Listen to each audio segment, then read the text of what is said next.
All right, y'all. This Crypto Jeezy for the crew of Up With Us podcast. I finally got it, y'all. The interview with Terrance Gangsta Williams called "The Untold Stories." The gloves are off. I thought it was Talk Your Talk podcast. What I said, Up With Us. Then we say talk your talk.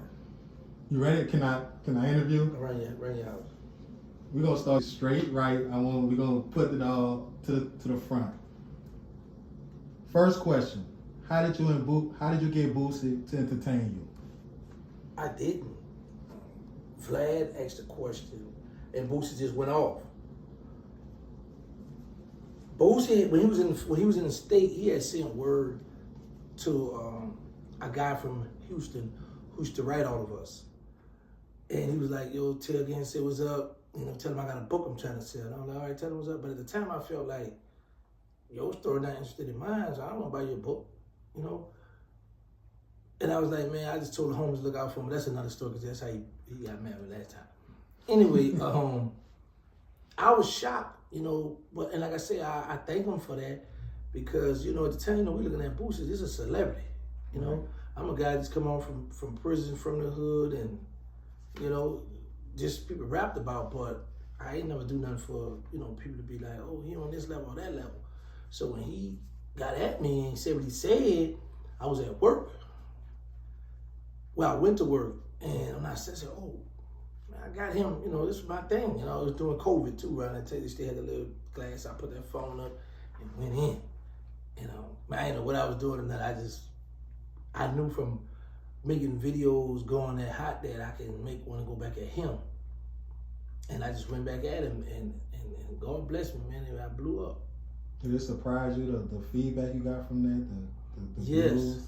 Real talk, yes, because like I said, once again, I never done an album, never done no movie, I never done nothing for the people to accept me, but I learned this. YouTube's another TV, and it's a lot of street people, a lot of people, civilians, a lot of people on YouTube. So, you know, Boosie captured millions of people.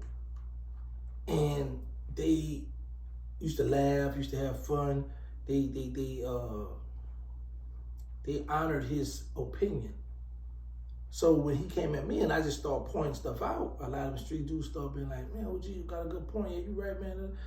So now some of his people came over to me, you know, and then I just started like, but I wasn't on the bull crap either, you know what I'm saying? So yeah, man, I was shocked though to see that. But I was happy because I was like, okay, this is my mission, the at-risk youth. This is the mission that I want to do. I want to help the children. Okay.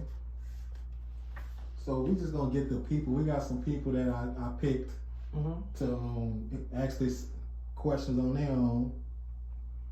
Oh, this is something pretty cool here. So I'm gonna call one of them now, and I'm gonna let them ask you a question. All right.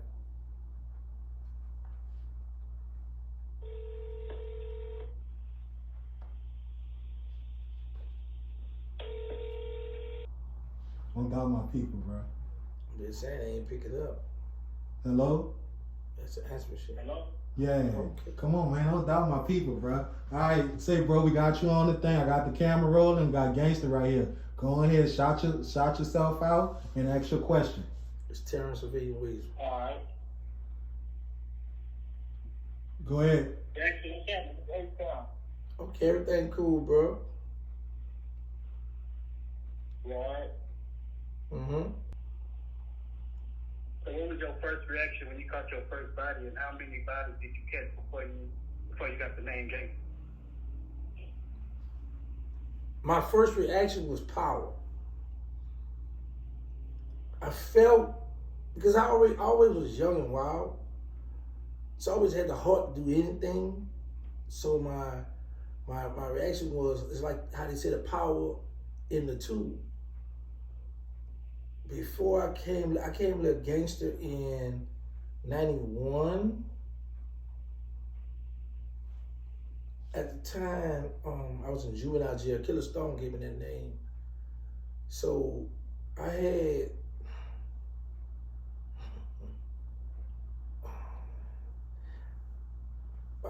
I want to say about 4, maybe 5.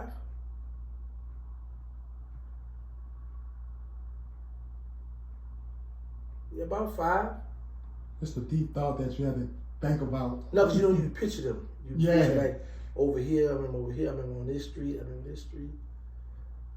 All right, well, say that's I'm gonna go ahead. If you got more questions and you sent them in a text, I'm gonna go ahead and ask them for you. I'll just let you get your one question. Shout yourself out. H-Town Tony. All right, man. Thank you for calling in. All right, one more, and that's it.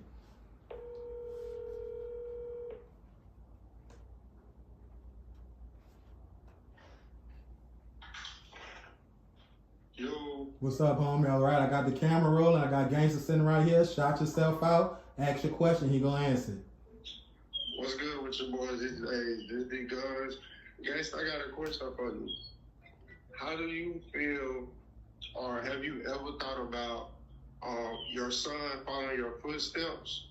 Not only to prove himself, that he's like his dad, because it's hard on a boy trying to, following his dad's footsteps, especially hearing all the stories in the streets and stuff. And it's kind of different for a boy than a girl.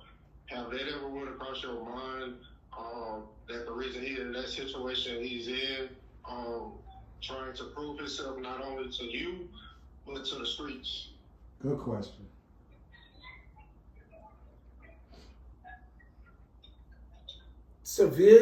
Terrance Civilian, question would be, I never want him to follow that. I always wanted him to go to school, get his education. I should stay on him all the time. But growing up in the hood, you want your son to be like you, follow your footsteps. And I know that's ignorant to say in the way you look at it, and we don't think about the bad part until they get killed or go to jail. And unfortunately, my son is in prison now, in federal prison. He had 15 years for drugs and a gun, and he's fighting 2 homicides. The 2 homicides that he's fighting is the guy I was beefing with, son, and he have his father the same name. Him and the father the same name. So sometimes I think like, man, did I fail him as a father? Then I say to myself, well, I was young. I went to the feds, I was 23. So I was young when his mother had him, and I went away. So my mind be like, I would rather visit my son in prison than visit him in the graveyard. And out of my boys, 6 boys I have, he the only one that went that route because he's out the Magnolia project.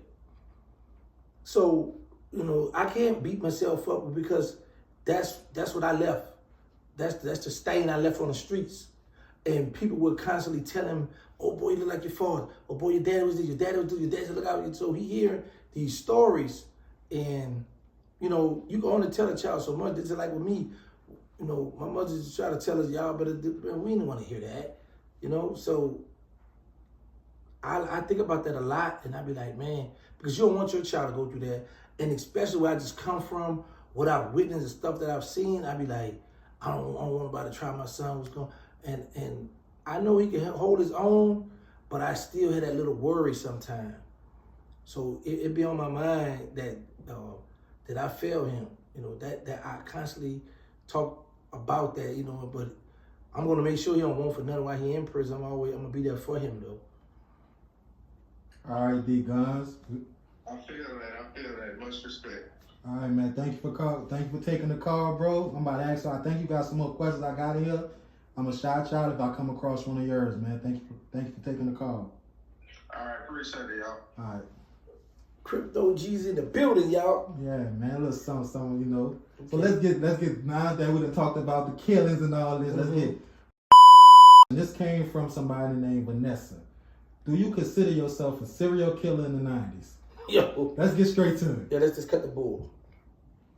First of all, I never heard about that. I've heard about serial, the R word, with men messing with people, taking people private parts. I heard that. It wasn't until I come home to hear about a serial killer. They say if you got 3 or more bodies. My thing is, if that's what they want to nickname it, then hey, Europeans come up with that. So people take that and run with it, right? My thing is, if you delete one person versus 2, 3, 4, 5, you still a murderer, no matter what. So, with that being said, Vanessa, to answer your question, I don't know, the definition, I know the definition, but I don't just fall into what the people say. I know I was a person that done a lot of dirt, that done wrong. I've asked for forgiveness. I've talked to some of the families of the stuff I've done. Like I always say, I've never done that to an innocent person. I've never took advantage of women and children when I was in them streets. So as far as the serial killer part, if that's the definition that we gone by, then that's what it is. I don't live that life no more, but I'm not looking for no problem. I don't want no problem. But if a fire start, I will put it out. Fireman. That's a big fact. Okay. You know what I'm saying? So that's what they call you, serial. That's what it is. Then Vanessa. Okay. So, how was you able to come into the Magnolia projects and end up being the big dog of the project? You was once labeled the Magnolia landlord. First, shout out to Wall. I had a homeboy named Wall. Mm-hmm. Walter Burton. He be on Facebook a lot. He's a little short, but he used to play running base, run that ball. But he was bad at running that football. He lived on Magnolia Street, right off of Louisiana. And Claudia B, deceased now. But I would go into Magnolia by them in the 80s. And Jerkerman, shout out to Jerkerman too. He used to look out for me. So I used to play football at Taylor Park. And then my best friend Hank, like his mother, like Washington Avenue, his mother lived right here, and directly across the street was the Magnolia Project. So I always had ties to the Magnolia Project. When we broke out of juvenile jail in 91, because this was the 80s I was talking about, so we broke out of juvenile jail in 91, that's when we went straight to the project. Right.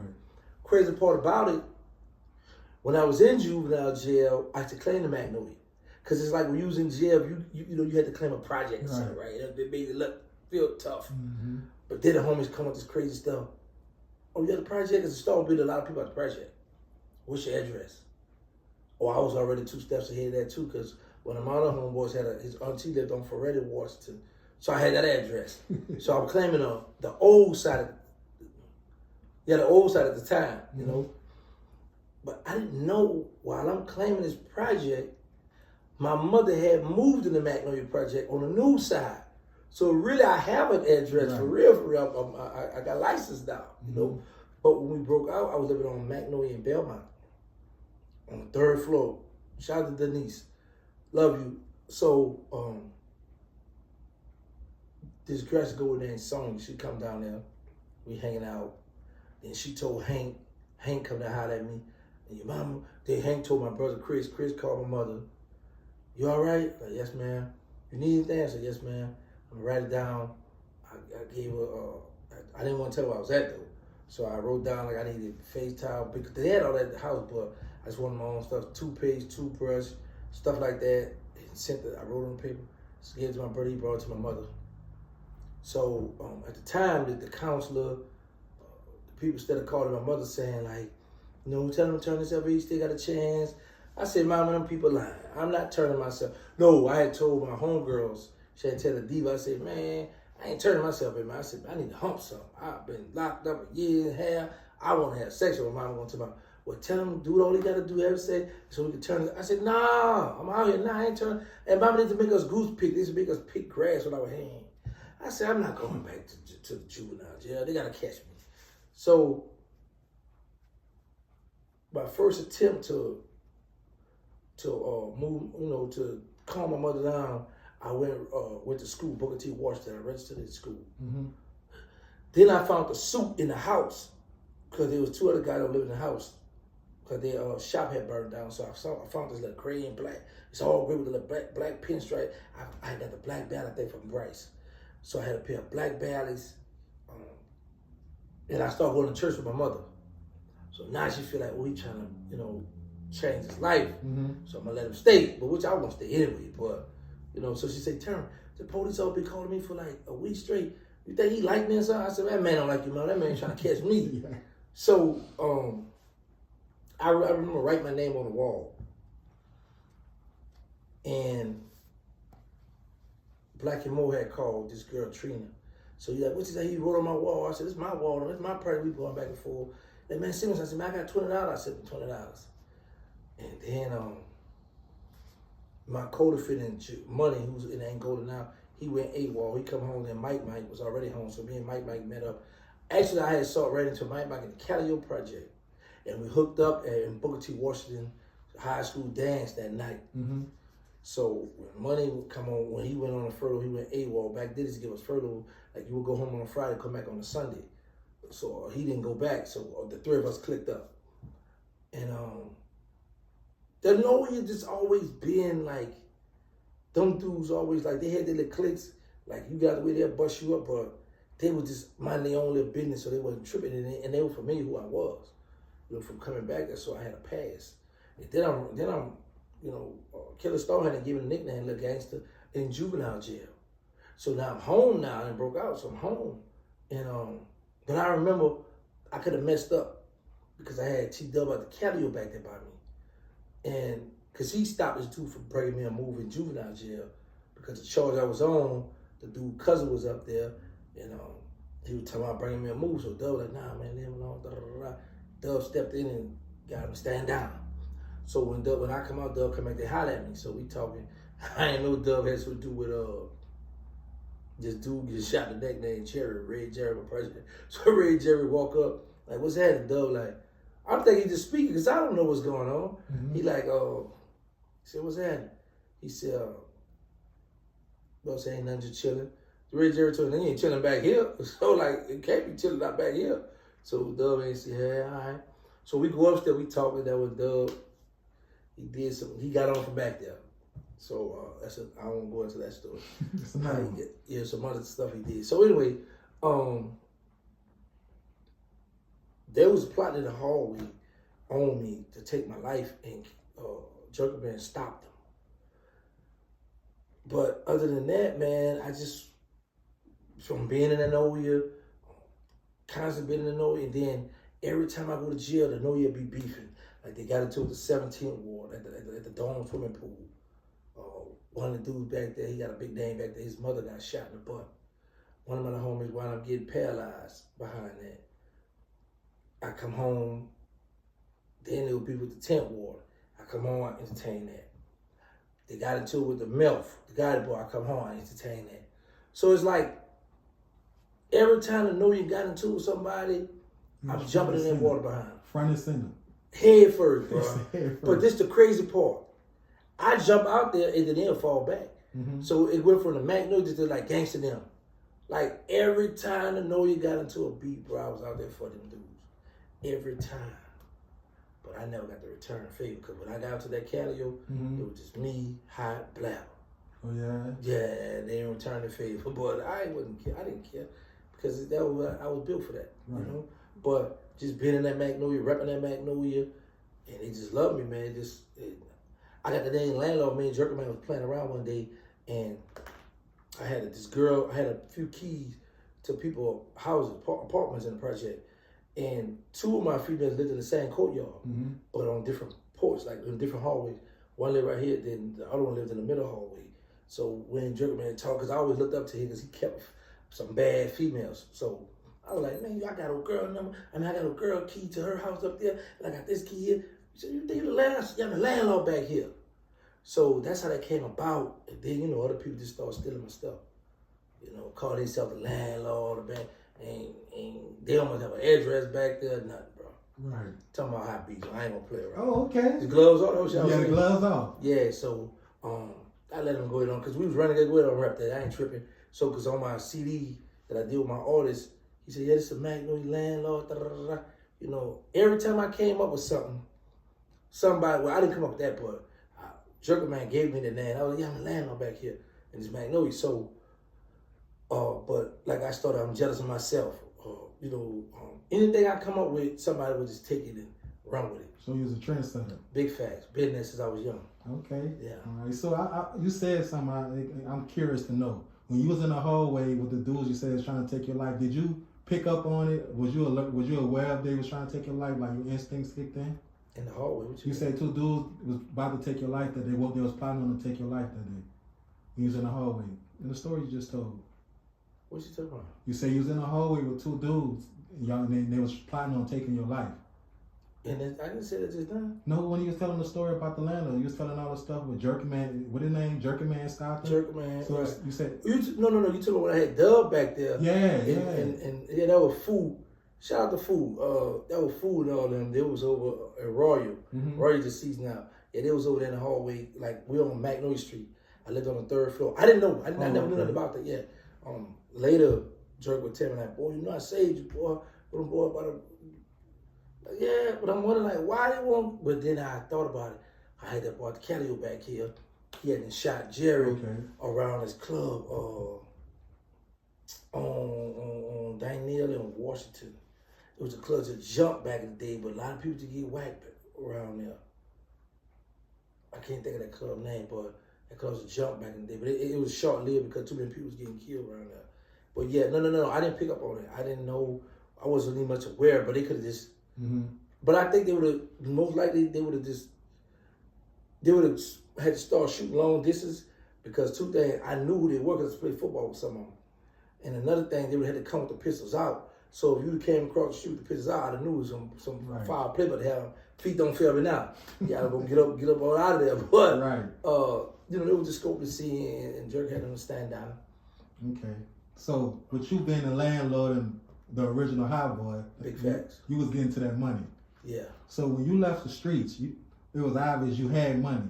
Did you leave your stash with anyone, or was you able to get it? Or was you able to get it back while you was locked up? No, I left it with the old lady.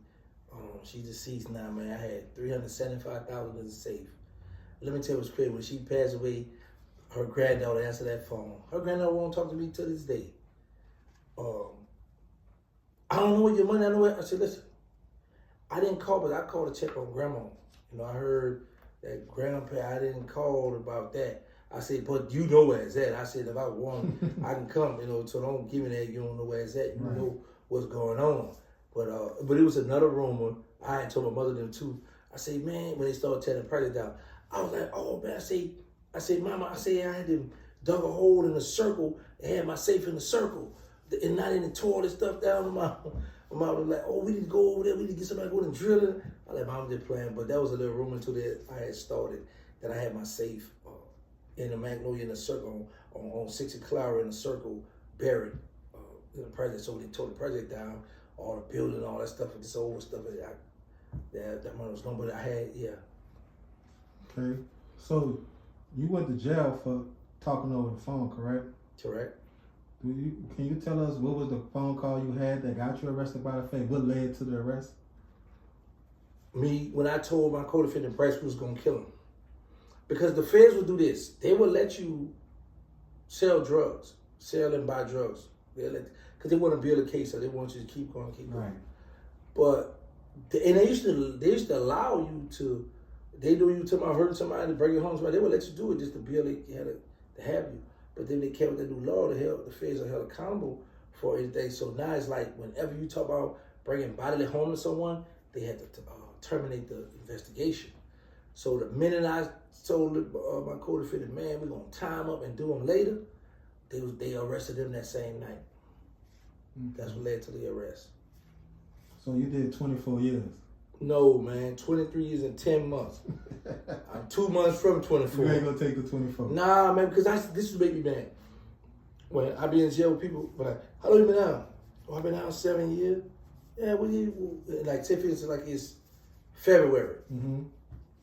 Oh, what month you got locked up? Oh, man, I got locked up around the summertime, man, like around August. I know, bro, you ain't been down 7 years, bro. You got a few more months to go before you get to 7, bro. So people would actually count.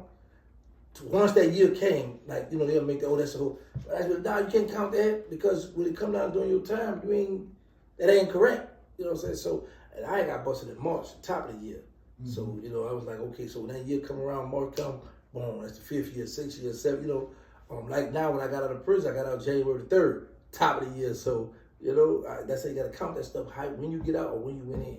Stop rounding it off, talking about where, how y'all like, we did 24. I didn't get that extra 2 months to make it sound, Yeah, but I didn't do 24. Okay, 23 and 10 23 and months. 10, yeah. So, a question from H-Town Tony. Did you grow hatred for anybody that was responsible for the phone being tapped or you getting all that time? No, and the reason why, I know this. I used to like.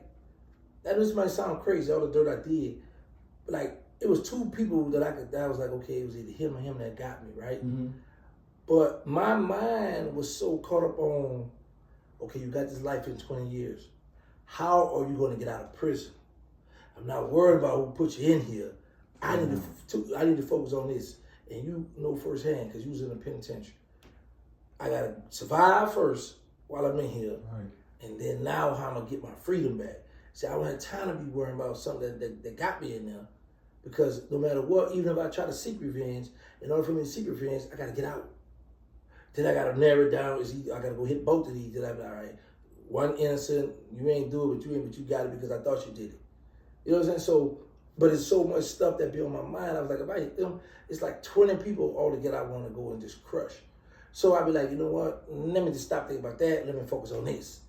But no, I never was upset or none of that, because I always look at this. When they gave me life for 2 homicides that been indicted or charged for, I looked at it like, I'm doing time for all the dirt I got away with. That's just been my mindset. Mm-hmm. And I think it had a lot to do with I had outside support, because you need outside support. That's very, very important to have outside support. And I had that. So my mind was on, let me educate myself. Let me find out about the law. I wrote books, movie scripts. I stayed busy. I kept a female to come visit me. My mother came to visit me. Baby Slim kept me with money. I never wanted for nothing. I was always able to see my children.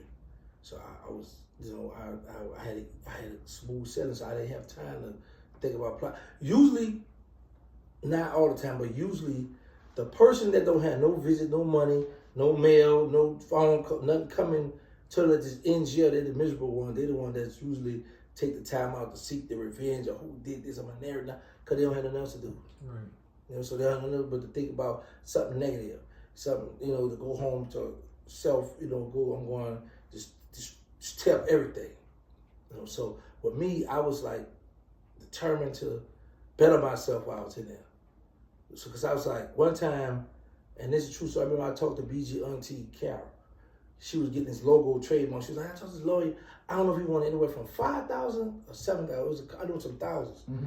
I said, Carol, that number 300 something. Now it's a form you fill out and da da da da. She was like, yeah. I said, man. I said, the lawyers get us for our ignorance. For the label, their taxes, have us think this stuff, but just get the paperwork, print it off, and you can do it like this and print the 4x4, the black and white or whatever. I used to have it down pat for your logo. You can send it into the trademark office. I know it's like 70 libraries in different states that you go to and look up to see if somebody already owned it or whatever the case may be. So I should take my time and research that kind of stuff. Okay. So with that being said, the 24 years you did, 23 and 10. how many years did you feel it took for you to become the man that you are today? I like that question. And this is from Yo-Yo Swift. Shout out to Yo-Yo Swift. She been rocking with me since day one. I got locked up 98, 99, 2000. I want to say 2001 when I really started buckling down, right? This was my test when Dooney got deleted. When Dooney got deleted, T-Dub was on his way there, and me and my mother was having this conversation. And she was like, well, you say you changed your life, and this is about to be a big test for you right here. And I passed it because I was able to live on a compound with a guy I was at war with. And you know what tell you was crazy? I was climbing around, the dude was holding my leg, and he kept putting my leg, man, stop playing, pulling my leg. And I snatched my leg from him, and I went forward and hit my eye on the door thing, and it bust. A bunch of the homies came down to the unit that next morning. Word got to them, or the dude from Tennessee named Nino. He was trying to push. He was like, man, I think Gangsta dude had a one-on-one fight to sell, and Gangsta just trying to, keep it down because, they had a one-on-one, so dude bust his eye, right? I'm like, man, me and the man was constantly, bro, think about this here. First of all, yeah, we had a one-on-one fight, and if he'd have bust my eye, I got all my homies trying to rock, I'm trying to go slaughter him. Nah, man, me and the man was horse playing around, he holding my leg, playing around, and I hit my eye on the thing, and T-Dub was amongst them. He had his little rusty shag, and I was like, wow, it's a man, we were trying to delete each other on the street, now he down here in my dormitory trying to find out what's happening. You know? So I was like, wow, that's crazy. But yeah, other than that, man, shout out to Yo-Yo Swift. So you feel like that? What year? So that was how many years? In 2000, I got locked up in '98, like 3 years. Okay, so the second question she had was how much did you feel like it was overkill? So that means it was what, 20 years overkill? You already of time you did wasted time because you became the man you was. Okay, this is the thing. I had pled guilty to 20 years. Or 20 gonna do like 17 some change, no more than 18. Mm-hmm. I used to have all that stuff down pat, but I done got out here and you know. But you guys kind of different out here anyway. So anyway, when that 18 year came up, I was like, man, I'll be going home. These people enhanced me and gave me life for 2 murders. I was never indicted. I was never charged. I never got a chance to go to trial. You know, they violated me, man. So, but that didn't stop me from still trying to get out of prison. I didn't cry. I didn't drop my head. I just was like, okay, this is, you know, I would have been going home around this year here. But at the end of the day, I got to keep on pushing. So, of course, I feel like they done me dirty, gave me a lot of time. And as I started studying the law, getting on my paper, I realized it wasn't about me. It was about them 2 black men that became multimillionaires and me and Baby on the phone talking about crimes. They used the conversation that me and Birdman talked about to enhance me for the give me the life for the murder. Mm-hmm. You know, so when I started that, I said, oh, that's what it is. They've been wanting him. And then in my factual basis, it was like, they wanted me to plead guilty to investing in cash money. They wanted me to come and talk on Birdman, you know. So they had told my lawyer, tell him cash money is his gold card. But I was like, nah, man, them people, they pay you. Stop breaking me that. I don't want to hear that. You know, so I felt like after the 18, 19, 20. So like 5 more years, I felt I just gave that to him. But it came out, it worked out for the best, you know? Because I'm a person that believe in God. So this was the time God was ready for me to come out in 22, on January 3rd, 22. That was the time, you know, because actually when I got resentenced, I got the paper, I had my lawyer send me a copy of the paperwork. So I was just chilling, and usually people wait for the courts to send it. But my lawyer sent it to me. I just went up there and, hey man, look, can y'all fax it to Grand Prix? So I was like, wow, I got it now. He went and faxed it, I got out the same day. So I waited till all the holiday was over. So now just imagine if I would have slid up there, I would have been home before New Year. I would have been home in December. You know what I'm saying? It wouldn't have been 23 and 10. It would have been 23 and 8. No, 23 and 9 came out in December. Yeah, I'd have been, you know what I'm saying? I'd have been out of December, but it don't matter what it would have been. The thing 24. Is, no, 24, 23 and 10. So the fact remain is, I went, once all the holiday was over with, on the 3rd, and man, sometimes I still be like, man, I'm out here. Did I just get to see all the stuff that's out here? And like, once you get a taste of this freedom, I would say this, because there's been guys I've seen come back to prison, like on 3 different occasions, bro, for violation. Like, man, what's going on out there? Oh man, it's hard out there, man. Oh man, I got a little dirty. Oh man, I got this violation for this, and da da da. I'm like, God, please just let me out just give me one chance. Give me one chance to go out there. That's all I need. I ain't coming back to prison. So God granted me that, and then another thing in my mind, right? I'm like, I'm not one of them old heads that feel like, okay, I should drive a Mercedes. I had infinity. I had jewelry, clothes, girls, money. When I left the street, he was a little boy. He was on a Porsche. He was a little softy. Now he the man. Now he driving nice cars. oh man, I gotta get back, let them know, hold on, boy, let me go get me a Range, or let me go get me a Cadillac, let me go get me a Bentley. That's not on my mind because I know the Fed's watching. And then another thing, these dudes don't be knowing, they come home, they be want to jump right back in the mix, they don't know who on the indictment, who the Fed's watching, you walk right into their stuff, another bid. Now, you know you had that bid kind of rough. Now, what you think about to happen now, because you didn't get a chance to save no money or nothing. You know, so my thing is, I'm not worried about the materialistic things. But I got the two things I aim for: to come home while I'm alive and healthy, and to come home while my mother's still living. So I'm like, everything else is extra, but I don't crave the materialistic things. And once Cash Money shut me down, you know, that's how I'm gonna be riding in the Rolls Royce. Right. Yeah, well, that big old house, they shut me down, I'll forget it. Yeah, you ain't worried about it. I ain't worried about it, bro. So, yeah, so now my thing just be, I'm happy to be free and I'm making my own way. Right. So, what you saying that about Baby and Slim, do you feel like they sacrificed your time for fame? This came from Ms. McNiff. Shout out to Ms. McNiff. No way, because one thing I will say, and I can't thank them men enough, whenever I needed money for a lawyer, they gave it to me. I used to hike the price up. Yeah, man, and look how I got Baby good one time. Baby was like, well, I'm just going to say, I said, listen. I said, don't send no Cash Money check. I said, because if you send a Cash Money check, then it's going to make the lawyer go up because he's going to see you my video. He said, yeah, you're right. I said, man, just send it to my bank.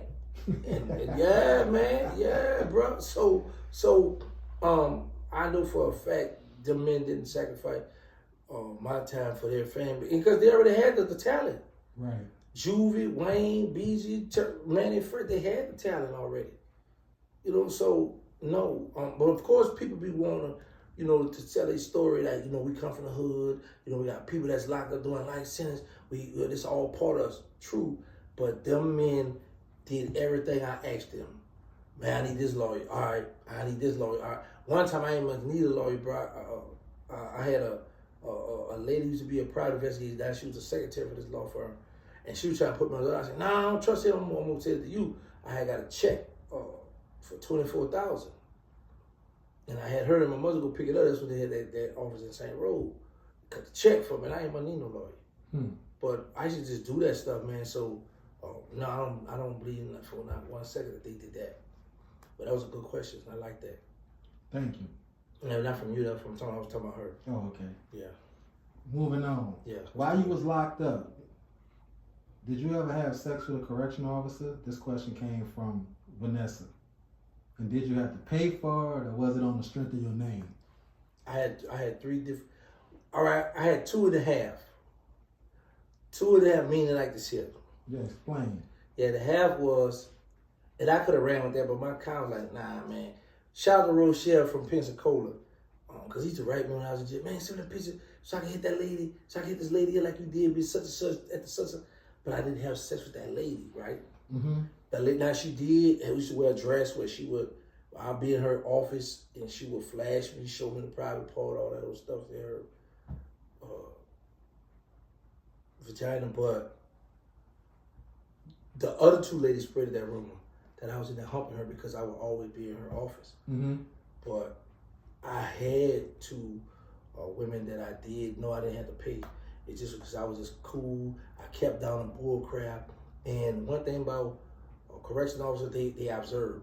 Whoever the shot caller, whoever the man getting the money, whoever, you know, able to keep down on bull crap, they'll gravitate to you. Because they really come to you. Because like I used to have homeboys to come out one unit, come to another unit to masturbate on these women. They do certain stuff, so they knew that I had control over certain my little homie. Like, man, tell her, man, don't do that, man. Apologize to the lady, man, you tripping, da, da, da. So yeah, but I never had to pay. I would have, though, don't get that twisted. I would pay for it now, but I ain't, nah. Okay, moving on. Speaking of that, boy, it's just one lady I need to contact her. What, a correction officer? Yeah. Was it one of the ones you slept with? No. Okay. This one here, me her, like, you know how you be on the compound and y'all make that eye contact, y'all look at each other for a while, but never, she don't say that because it's her job, she professional, and I don't say that because I'm just scared to, I don't know what's gonna come out my mouth, but we'll make that eye contact, like, I see you, like, I see you too. Yeah, I had that all the time. Go ahead. Anyway, so, Cap. So, yeah, I need to look her up. I don't want to say her name because she might still be working for the BOP. I don't want to get her in trouble. So you want to look up to see if you was reading it right? Right, now I ain't got nothing to lose now. What's up? Yeah, I'm out here. Why? Yeah. I'm trying, what's up, girl? What's up with you? You know, that's like, it's this other one, bro. She'd be like 6'2". Man, nice butted hips on, bro. She was so fine. But that's all I'm gonna say about that. I don't want to look her up, but if I see her, I'll be like, what's up? I flirt with her because she was nice, but she was mean. But I knew that was a little wall she could have up. But and there's just one more person I will highlight too, because she was real nice too. She had a nice body. She was an older woman. Yeah. Oh, it's another one. There's 3 of them I would like to contact now. I think about it. He brought to my attention. 4 of them. 4. Because I had one, she do this here. Williams. And then one of my Muslim brothers would be like, man, let me read that to you. I'm like, how you doing? Man, I know she about to give you the magazine. So I had one, she always give me the Essence magazine, but she do, because she would bring them to work. So I would always get her with like a little piece tore out off the back. And I said, oh, her address be on her because she get them mailed to her. But she would, after she read, she would give them to me. And so he used to watch me all the time, so I give them to him. But I would love to talk to her. Not even just for sex, just to see how she doing, see what's up. Because she was real sweet, real cool. And we never discussed like us when I get out, we'd kick it or do that, but we just was real cool. She just keep me up to date on stuff, what was going on, look up stuff for me in the computer, stuff like that. But I would love to see her. I might treat her, I might just send the money, go to have her own lunch or something. You'll fly out, is she? But yeah, because we never discussed sex. I hope I don't get it twisted, I will, but it's not on my to-do list. She's not on backlog. I don't have her on my backlog. Okay. Yeah. So it's 4 of them that if they was happening to see this, you would hope that they reach out. It was 4. Well, really, it's 5 now. Think about it. It's 5. It's one that. This one that's what? Come on now, we don't hold nothing back. She retired. Okay, so we can talk about her. Yeah, I be seeing her. I see her on social media. Oh yeah? Yeah, I be seeing her. She's still looking good for her age. You shot at her? I spoke. You know, hey, how you doing? She said, hey, how you doing? Da, da, da, da. I see what you be doing. I like what you're doing. Da, da, da. I'm like, okay, that's what's up. That's how it started. Right, but I didn't try to pursue nothing. Yeah. Well, no, because I've been on 2.5 years. So, you know, that first year you try to go hard. What's up, man? But like once I'm home, now that I'm settled in, I don't crave it no more. Like if I was to see these women that I was locked up with, that I once like, man, she fine, man, she look good. Like the lady who set me up, put the knife in my locker. I speak to her, I would treat her nice. So you saying you don't have an urge for them? Are you single? Let's talk about that right quick. Yeah, I'm single, ready to mingle. What do you look for in a woman? Like, what would be the woman that could get giggity, just like open Settle down, yeah, chill out. Yeah, just I don't want nothing else. I'm happy. She can sit up here next to you and let the world know I'm good. Oh, she got to own her own business, own some stuff. She got to come to the table. I don't want to hear that how the women, oh, I am the table. No, miss, I can go buy a table at Walmart. Right. I need you to be able to come to the table and help me. Or come to the table with ideas, or like, if I got $20,000, $30,000, $50,000, what can we invest this in where we can flip and make some money? Or like, you know, what you have, because it's plenty. This what the women. A lot of these women ought to be mad with the doctors. Whoever came up with the doing the butt, fixing all kind of your gut and all that, because I said to say this, it's so many pretty self-built women, and there's so many people that have built their bodies to where it's plenty of that, and there's not enough men out here. So I'm not infatuated with a pretty face and a big butt no more. I need to know what's in your brain and how you gonna make me better. Keep me out. Okay, yeah, you like that word. Keep me out the. You only got the cheap cookies, the value pack. So anyway, great value. Yeah, great value. Yeah, you're right. Yeah, you know about the cheap stuff. So anyway, so I want to know how you gonna help. I'm gonna stay out of prison anyway, but also how you gonna help me stay out of prison, because you know you got a lot of guys that'll be like, okay, I'm doing this, we've been doing this, but I'm not gonna pick that sack up right quick, go make a quick flip, while I can invest in the business. So you know what I'm saying? That's what I need her. Like, no, baby, you need all this time. I'm gonna do it anyway, but it's not like that's still him and that woman. Because if you think about this is through history. For every strong man, there was always a strong woman that backed him. Think about that now.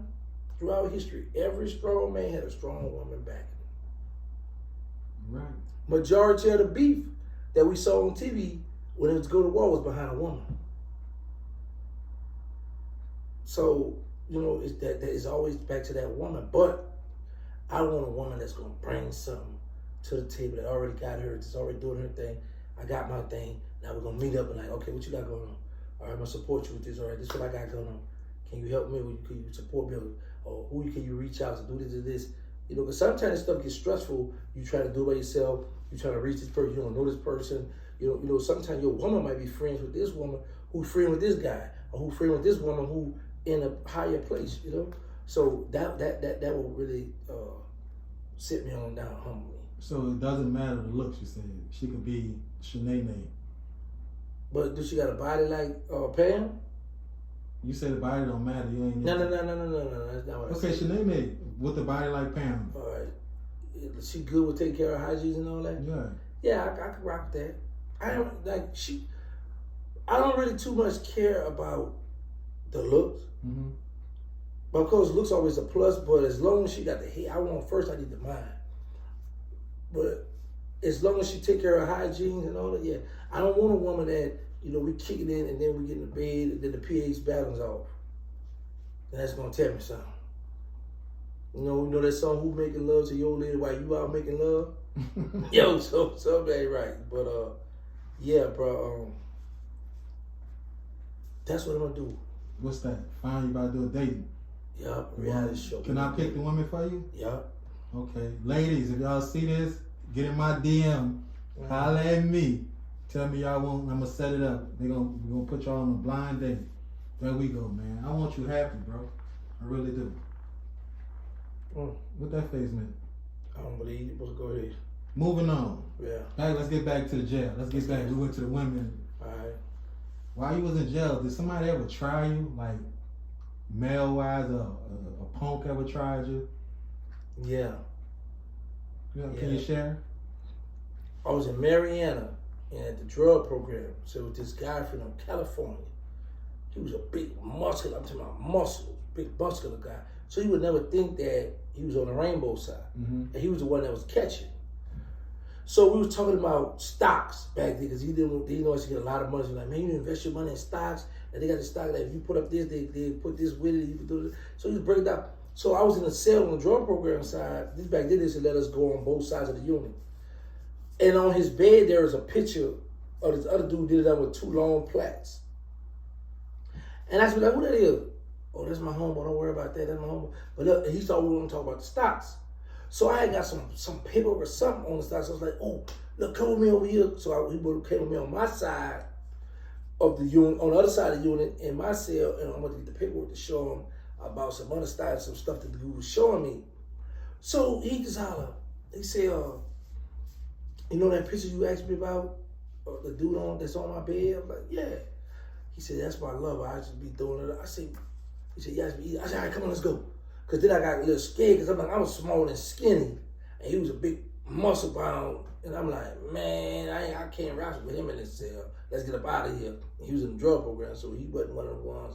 He wasn't one of those ones because, like, I know there are people that would wrestle you down and take your butt in jail or knock you out. Because we had a homeboy that knocked the guy out in Beaumont Pen. Mm-hmm. He knocked the white guy out, took his butt, and he came and told the homeboy, hey, I just knocked the boy out. So, he put everybody on point because, the whites still going to retaliate behind their people.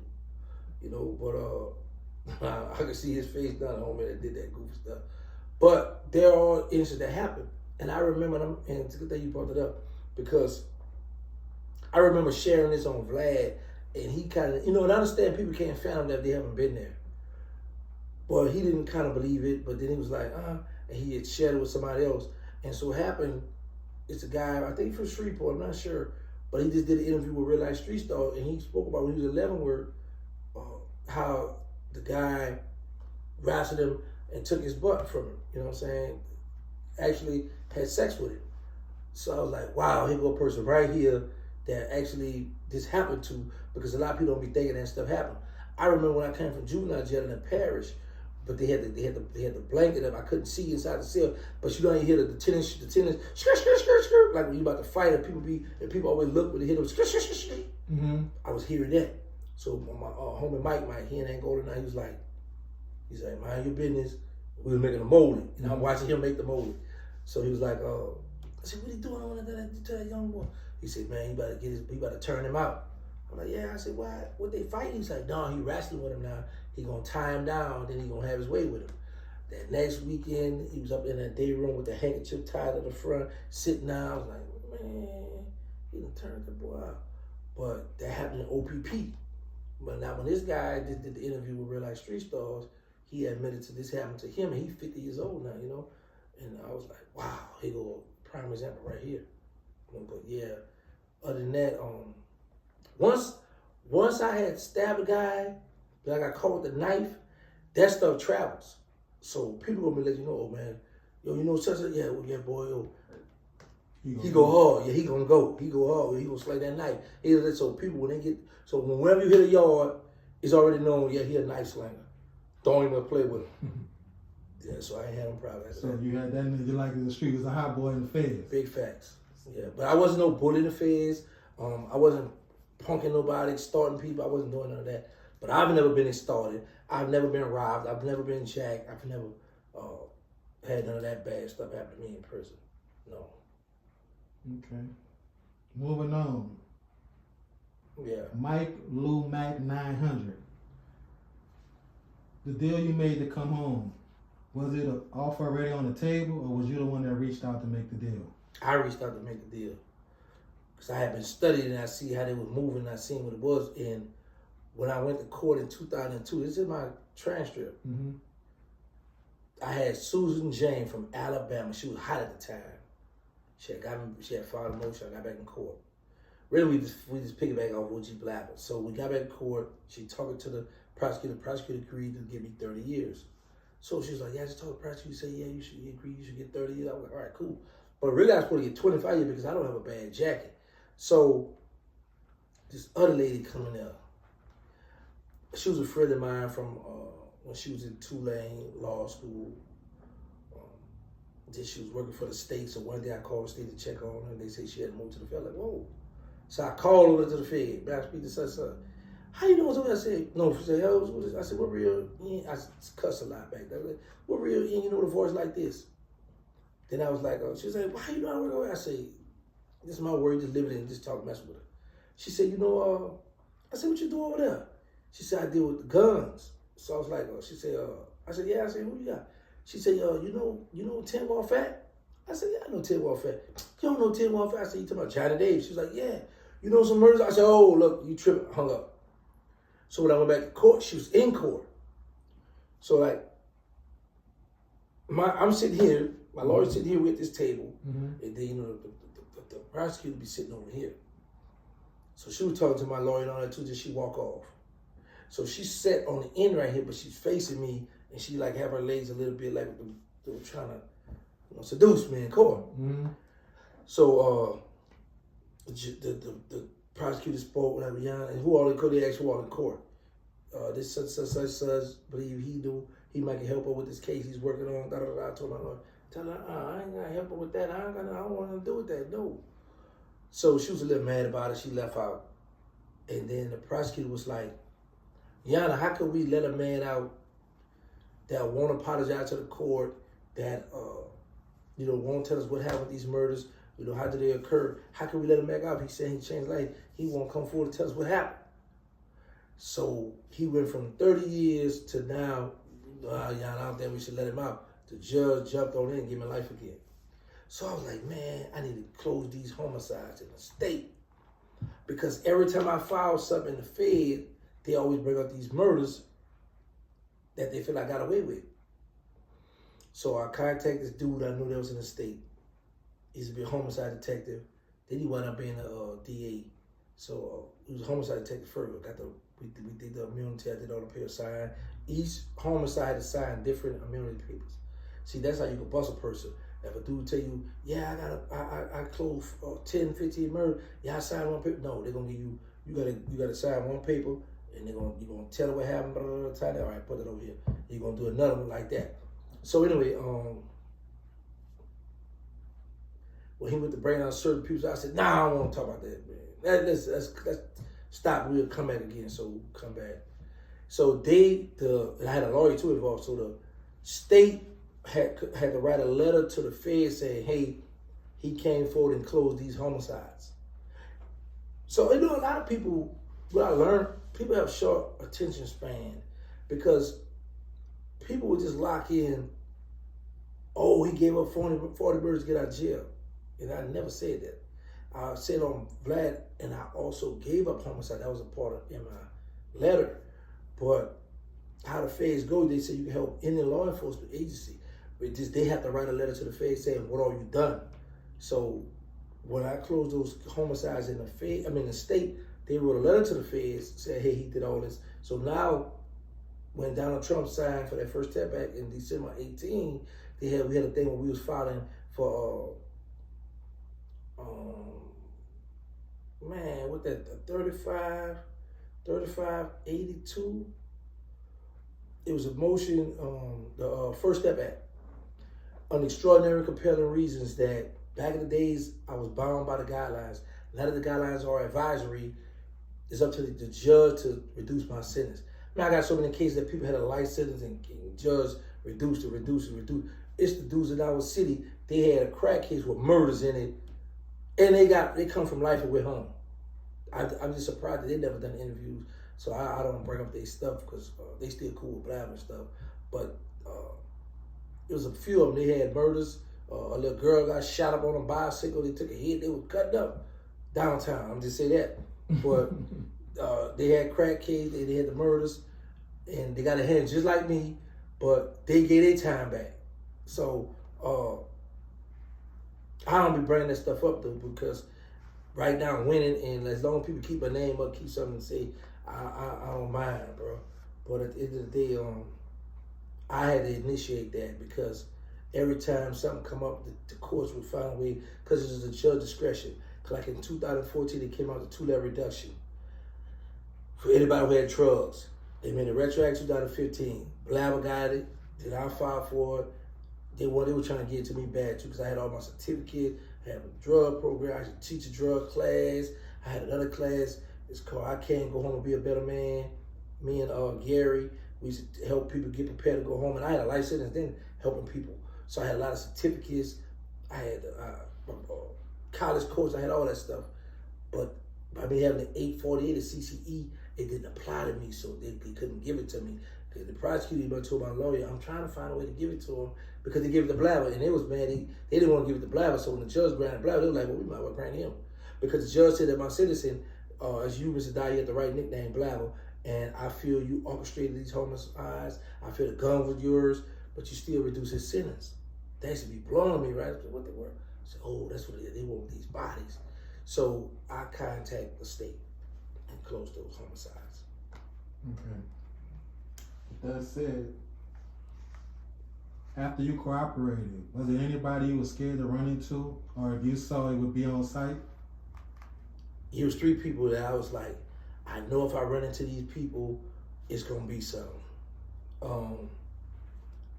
And 2 of them deceased now. Wow. Ted Wall Fat,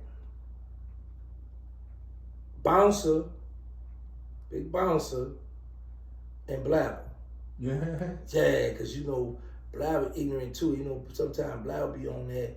He love his name, he love the reputation, so it's like, well, you make it big, what's up? You make us look bad, so I would have had to, we'd have had to dance.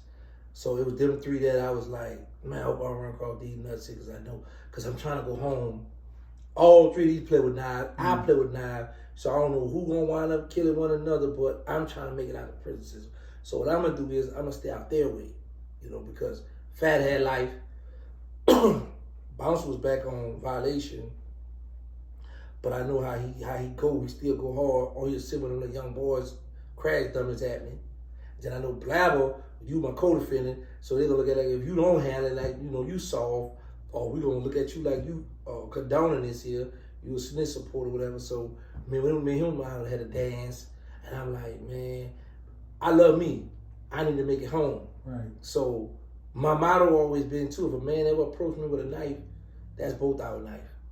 If he don't got it taped down, strap, if he don't know what he doing, I'm gonna try to take that knife from him and murder him. So I was like, man, I've come too far. I'm doing good. I have a shot in about 10 years. I need to stay on the radar. I need to stay out the way. So yeah, them three there. I ain't want to run across. Okay, so this came from Travell. Being you sat at the round table with your brothers and you made the rules, do you feel you owe them an apology since you broke them? I like that question.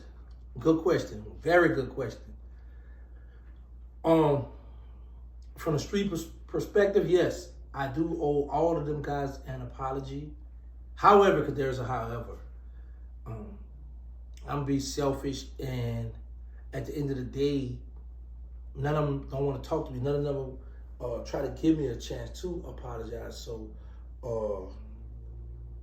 don't want to apologize to them, because I feel like even if I apologize, it's not gonna change nothing. So that was my street ways. I did do what I did, but at the end of the day, it's not gonna change nothing. So, but that was a good question. If I was still trying to entertain the game, yes. Even now, I still can be like, man, you know what?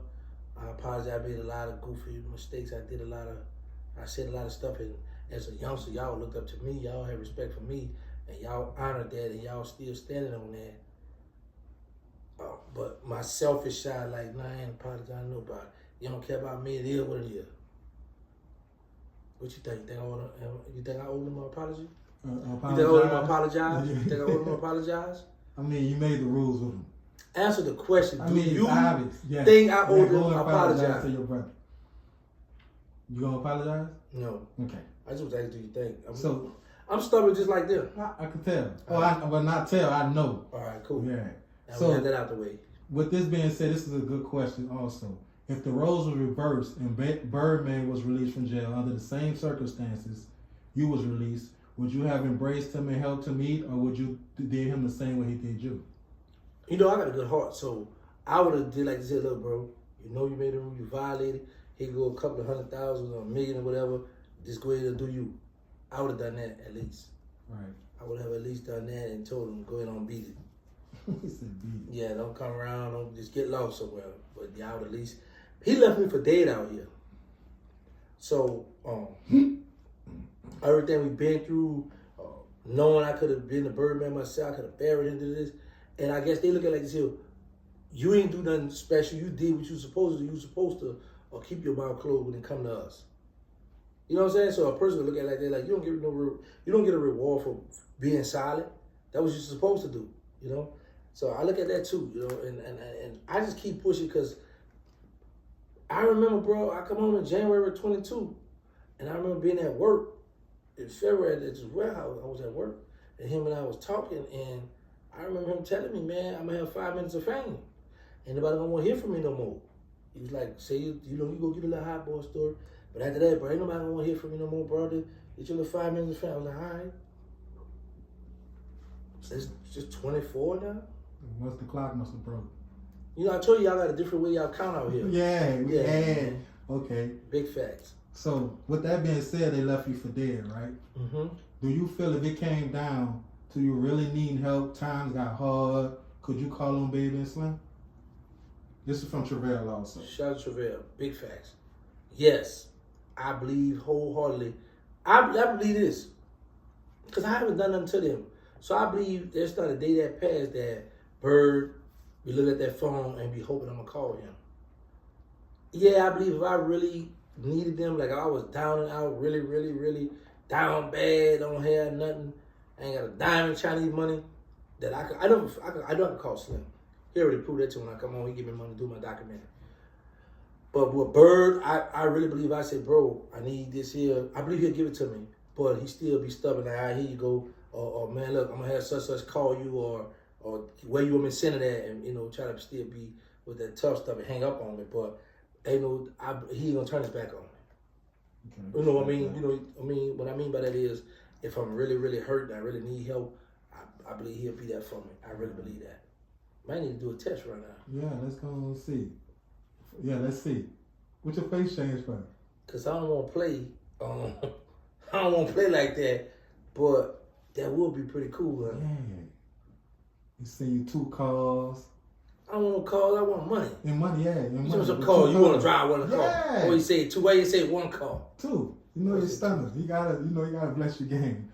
But we might do that one day. let's do it today. Okay, so you was given a second chance at freedom. It was said you broke the rules.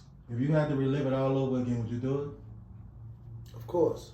I'll do it sooner. Man, all this stuff out here, man, I done missed a lot, bro. Daughters graduated from college, all kind, man, I'd have done it sooner. Yeah, man. I realized the game don't have no 401k in the game. Ain't nobody sending you nothing in there. Nobody ain't put me there, but you got rappers rapping your name. You got homies still rapping your name. Oh, that's my people, yeah, da, da, da. But they ain't sending you nothing. Man, I don't want to go to jail. I don't want to. You can have my bed. I like it out here. I can sleep in my studio if I want. I can sleep in the other house if I want. I can sleep in apartments if I want. I got options. Dude, just notice that, man. You got some options. I can stay by your house. You got extra bedroom. I got hotels, bro. What was the feeling you had when the gates? What was the first feeling you had when the gates was open and you got your first taste of freedom? I couldn't believe it. I was like, when I was in that shower, and my counselor said, Terrance Williams, he was a cool white dude. Shout out to Mr. Jones. I said, what? I was one of his artists. I was like, what? He said, come on, you ain't get out. Bro, I ain't bathed and I jumped out that shower. The dome erupted. They went, yeah, clap. It was happy for me, bro. So I went to myself, my partner, shout out to baby, LeJane from Pensacola. He came to myself, I gave him everything when I was leaving. I wanted to keep my Quran and my prayer rug, and I kept some of my Islamic material, and I got all my pictures and bought my little bag and stuff. I gave all the sweats, all that away because I wasn't thinking. I got a t-shirt on, gray sweats, pair of tennis shoes. I forgot what kind of shoes I had on. So we left out the dorm and we went to this other dorm because my case man, somebody wasn't there. So they had to go do some process. So the homies was there. What's up? I said, I'm about to move down here. But one of them was like, you going home? I was like, nah, I'm about to move down here by y'all. Because we had a few homies down there. So, bro, they brought me out that dorm and brought me out front. When I got up front, they got this window you go to where if you got money in your account, they give you like a little credit card. And they give you some papers and stuff. They gave me my COVID papers because I had took the booster shot and all that. They gave me my papers. They gave me my little card. Told me the money. Gave me the prayer my money. I was like, these people let me out. I said, I still don't believe it. When I walked outside the door and jumped in that car with that man and we pulled off, I was like, I'm free. So I'm just looking at stuff out the highways and we driving, him talking. I'm looking at how the car drives and checking this stuff out, bro. Then we got to the bus station, Tallahassee bus station. I go in there. It's getting kind of dark. So I go in the bus station. I try to use the payphone. And the payphone was dirty too, really nasty, dirty. So I bought me something to drink. I think I bought me some chips too, I'm not sure. So I sat down, I'm looking around. Like when another bus came in, people started coming in now. And there was this red, pretty little chick.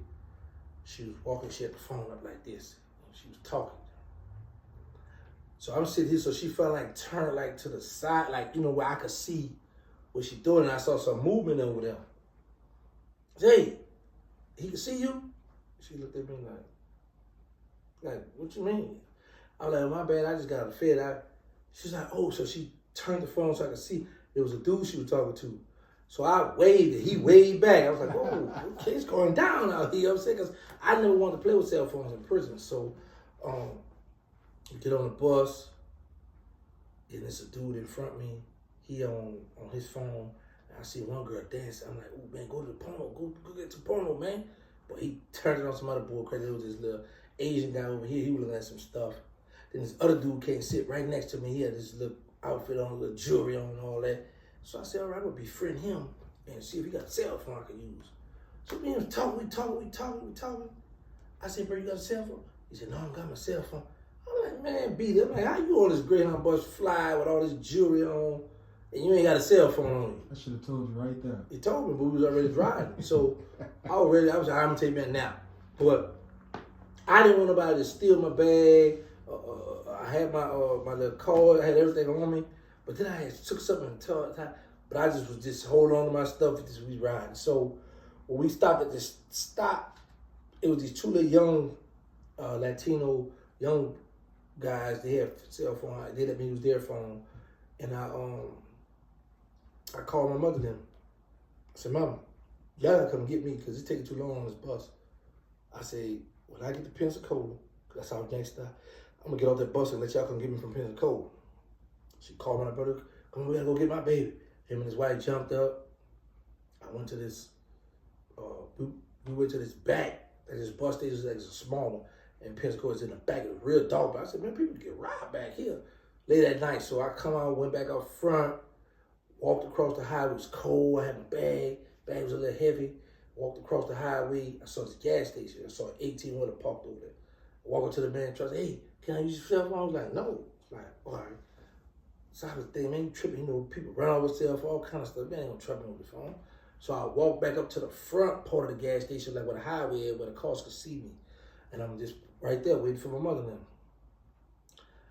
He got ready to pull off. So when he got ready to pull off to go off into traffic, he stopped. He said, hey, come here. He said, here, put this on your body, give me a little bag, a little pat. It's gonna keep your body warm. He said, put this on here, keep your hands warm. So I'm like, you know, it's COVID. I said, you trying to poison me, give me something, put on my body. Nah, I don't want this. You trying to kill me or something, right? So then he said, but I did it though. So then he said, what's your mother's number? I gave my mother another call. He told me exactly where I was at. And then I was still in Nurica. Where that gas station was, anybody from Pensacola know this, it was like a neighborhood behind there. And I looked down the block, it was kind of dark, but they got houses down this way. And on this top, I said, man, what about come from back there trying to ride me? I ain't got nothing to go to jail. So had my brother pull up. He pulled up, he said, you want to drive? I said, nah, I'm scared to drive. I don't want to drive right now. So the first place we went to was the Waffle House. Went there, got something to eat. Went on to New Orleans. Next day, my mother, it was the first time she had all her children in the house together. My brother took a group picture. My brother posted it on Facebook. Oh, man, it went crazy. I didn't know the magnitude of that stuff, how that stuff catch fire like that. Mm-hmm. But man, so then my little cousins start coming to the house. These was little young boys when I left the street. They coming over there. They strapped. They got all kind of. And I'm looking at this little mini on me and them. And I'm like, boy, I could go back to. I could get me another part of that city. Right. But right then I said, bro, you think it's stupid, man. You just did 23 and 10. According to you guys, 24. And you about to waste that again. So I had to shake back. But these little youngsters in there and all my family members. I'm like, man, they all riding solo, got their own cars. And I said, what the world? So my cousin, shout out to Peanut. Peanut was feeling some type of way because he didn't like the fact that my brother had posted that picture on Facebook. He read because I started feeling a little bit like, man, now the enemies know I'm home now. It ain't the element of surprise anymore. I can't, because I just come home, I don't have nothing, nobody. So, like, I'm naked, and now you done put me out there. Right. So I'm sitting in the living room. I can't even go to sleep now, right? So my cousin, man, come on by my house. I'm like, I don't want to go by his house because I'm thinking when we was young, his little brother used to pee in the bed. In the room, you know, his room used to smell like pee. So I'm like, man, I don't want to go by his house. His house might be smelling like pee. I ain't going over there. I'm like, nah, you can come on, cuz. Nah, cuz, I ain't coming over there. Nah, but then I was like, you know what? Let me go. I went by the house, the best thing I did. Man, had a big old TV there, the sofa come around, cut up there laid out. I said, man, God, how laid out. It's nice, I like this. And we was riding. So every time we ride, I'm looking, calls past, we go turn. My mom said, Terrance. I said, yes, ma'am. She said, cars are going to turn the way we turn. Cars are going to go the same way that we're going. I said, yeah, man, I understand. My mama ain't got no gun on me. I'm just, man, I'm spooky. We was in the East, too. I said, man, I'm spooky, man. Mama, you... So, Slim. This before me and Bird had the actual conversation with Slim, Bird and back. Man, tell him, get him down there. Get him out there. Jungle, get him down there. And I had been talking to a female out in Fort Worth. I had already asked her, can I relocate to her house? So having my case manager wasn't there when I got ready to get out, and by me having a life sentence, when you have a life sentence, they don't let you change your address. You gotta have a date to change your address. So with that being said, I was supposed to go, you know, when I hollered at the PO people, they say, can you get on a plane tomorrow? I'm like, yes, sir. I was like, then it was another thing. I don't think I'll let you get on a plane unless you got a state ID. You can't get on with that jailhouse, da, da, da.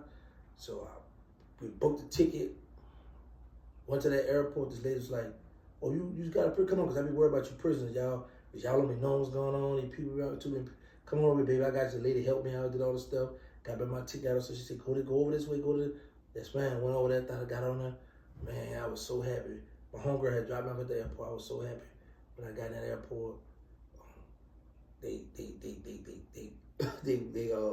checked me, and something went off. I had some black Sketch shoes I had bought from dealers in the city. I didn't know what to buy. I see. But I saw the COs wearing them Sketches in jail. And I go, well, that thing pretty cool. Okay, that's what they're wearing out there. Well, I thought that was a style out here. So when I come on, I saw some black Sketch that looked like Nikes. I said, okay, I got them. So my children, so I'm like, oh, Dad, no, you can't do that. What is your size, Dad? We got to bring you shopping. I'm like, what you talking about? These cool. I like these Sketches. So, so they flagged my shoe. I said, I just bought it from dealer. I took some drugs on, but they checked it. I went through, and then the lady was there with her daughter. They picked me up, went to Fort Worth. By the time we got like a few blocks from her house, we pull over at the Walmart. She said, you want to drive? Like, yeah. So I drove to the phone place, got me a phone, and we drove to her house. You know, the rest of history, man. So, you said something about your mom. You seen your mom, she's happy to get her kids be in the same house. For Katrina, you said in the interview that you thought she had passed, and that was the first time you dropped the tears when you was locked up. Big facts. How did you find out, how did she make it out? Did you ever find out how she make it out and where did she go? And how long did it take also for you to hear from her after she was safe? That's a long question. You act like Real Tune. Anyway, shout out to Real Tune. Well, let me know I stepped it up. No, I'm just saying it's a long question. You ain't stepping up. So anyway, because you're doing fine right now. So anyway, I had called one of my children's mother's son phone. The phone went through. I said, you heard from my mama? She's like, yeah, last time I talked to her, she was on the phone crying, saying that she wanted to leave out the house, but she didn't want to leave her father the house. My grandfather didn't want to leave out the house, but grandfather was like, man, we're going to be all right. So mom was like, Dad, come on, let's go. My grandfather was being stubborn. So my mother was in the house crying, saying she wanted to leave out, but she wasn't leaving her daddy.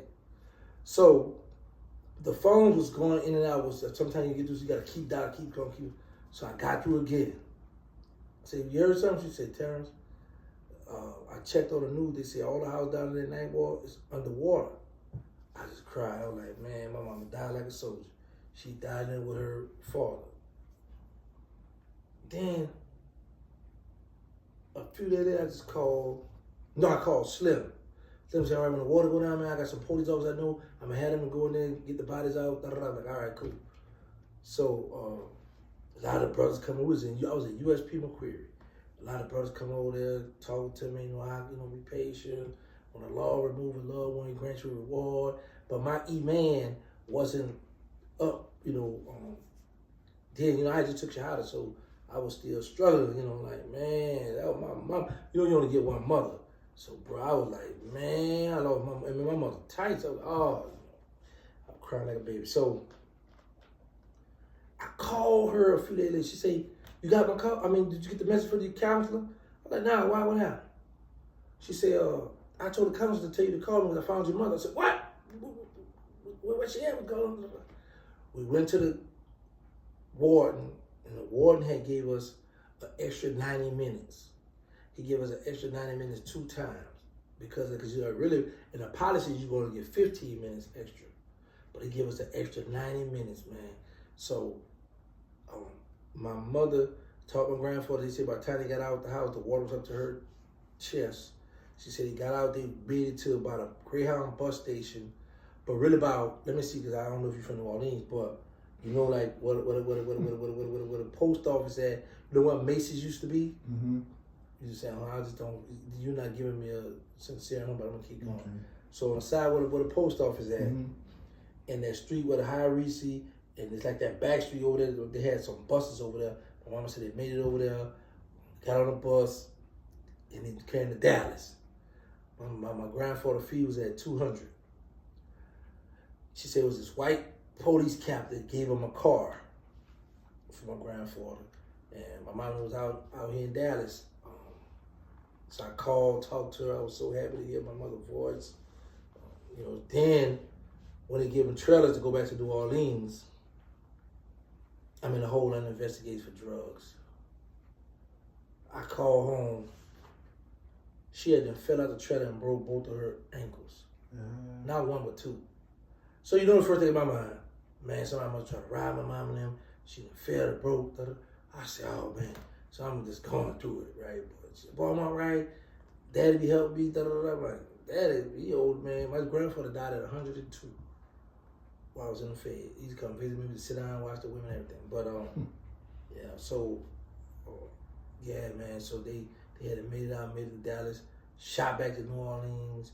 They wouldn't leave that in that city alone, man. But yeah, that's that. I found out they was living in a shelter. But she said the people my grandfather had a little birthday in a shelter, had a little birthday cake and all that. Actually, I don't know if I brought them pictures. I think they threw a lot of my stuff away when the first storm, man. All my throwback, Cash Money pictures, all when Lil Wayne first, the little blue, they had painted blue, Lexus Coupe, BG Mercedes SUV, all my old throwback Cash Money pictures, they threw all that stuff away. I was so mad, bro. Man, I had my business plans, my logos, I had a lot of stuff. I had an app I had came up with. I had a lot of stuff they had threw away. But I had it kept up here. Because I remember one of the Muslim brothers, a story. I want to say it's Imam Gonzalez, where he was traveling something. He got robbed out of his books, his Islamic books. And when a jackball arrived, he said, man, don't take my Islamic, my religious book. He said, well, you're supposed to keep that knowledge up here. You should need these books. So when I read that, I was like, you know what? I'm going to start storing a lot of stuff up here. You know, so I just, and then I never done drugs. I never smoked, snorted heroin, snorted coke. I never done drugs. So my memory always been short. But then at my old age, I kind of like starting to get a little stuff now. But, see that. Why you see that? The conversation we have. Go ahead. Anyway, so could it be that I be right? You don't want me to be right, but anyway, so yeah, that would happen. So I had to just store a lot of stuff up here. Okay. Shout out to Mama Gangsta, man. Moving on. Do you feel like now that you're a civilian, you don't have to look over your shoulders when you're outside moving around? Yes and no. What I mean by that is, I'm not in the city of New Orleans where I know I'll be on the swivel, but you always got to look around because you never know. There's so many people out here from New Orleans out here. It's crazy people out here. There's all kind of stuff going on out here. So you always got to be on point or be alert. But I'm more comfortable out here than to be in that city. In that city, because there's so much disrespect, I'll be pulling up. Because a lot of them do, I know they faking. A lot of them, I know they're scary. Man, man, I be thinking about them little chumps be playing. I be like, man, I be want to pull up and be like, what's up, man? Why you acting like that? You know you ain't gonna cut like that, bro. Stop. Yeah. You know, but you know, the internet, everybody gangsters, everybody steppers, everybody killers. So, you know, but I know, because I know some of them I know people that know some of them. Mm-hmm. You know, and they be like, man, such and such slapped him, or such and such did this to him. Such and such, I be like, man, little chump. You know what I'm saying? But that's why I'm happy I ain't around there. So I'd have been a sugar. But you know, another thing too, if they knew I was down in that city, a lot of them would be playing either though. But you got someone that's tough now. They ain't no suckers. They gonna go now. But the thing is, what I learned. I learned. You gotta, like I used to do. You gotta politic. You gotta network with people. And whoever feeding the hyenas, that's who gonna have the ups. Still got it in you, man. Big facts. I see. Let's get It's there, just let it stay asleep. Right. Yeah. Look like it easily could be woken. Yeah, it can. I can be enticed, influenced. Okay. That's why I stay in my lane. That's why I stay in my lane, bro. As you should. All right, so let's get to this YouTube, man. Okay. You done came home, you done took the internet by storm. It's the humble for me. You known for Mr. Answer Right Back to Civilian. Do you feel like it was an easy transition from the streets to YouTube? Yes. Because once I seen how they was playing, like I used to have to learn what the troll, he troll, what you mean troll, once I learned that, then I start studying, right? I learned, like, I'm one of these guys like Charleston White. He was the first one to embrace me when I came to Texas. And this was crazy. He had invited me out to Atlanta to this school for these children. And when I went out after the event, we went to this barbecue place. It was in the hood. But when I walked up, I surveyed the area. And I seen how he had stuff set up. Dude buried back there in the back, ducked off. I was like, all right. I spoke to him. I see, you know what I'm saying, the dude, the book, he was protected, but he was in the hood. We took a picture together. I posted on Instagram. Oh, OG, yo, we mess with you, but man, we don't like him, man. I don't like him, man. He da-da-da-da-da, right? A lot of these people that was hitting me up talking about we don't like Charles, whatever they did, now they all love him. They all support him. You know? Mm-hmm. So I watched how he come up. I watched the thing he was doing. So I said, okay, I'm gonna take a little of this, but I ain't gonna do that. I'm gonna take a little of this, but I ain't gonna do that. Then I watched J Electronica. He had hit me up and I tried to do something and it wasn't. I said, what this? Oh, he got his, you can't add him. So when I'm beefing with the little youngsters in the city online, I say, hey, how you take the ad off? Because I quickly realized, okay, my followers is growing. Now, if you diss me and you at me, then my followers gonna see you at me, they might follow you. So you gonna gain followers from me. Let me take the ad off so when you diss me, it won't reach my page. Unless somebody send it to me in the DM and I can see what you're doing, okay, cool. But I'm not about to let you at me. No, you're not about to gain nothing. So I learned that fast from J Electronica. And then just watching Hassan Campbell, how he do his lives. So I watch a lot of people, OG Percy, and I peep a lot of stuff that they were doing. And I'm like, they getting paid doing this stuff? So I was like, you know what? I always wanted a YouTube channel, so I was like, man, let me go.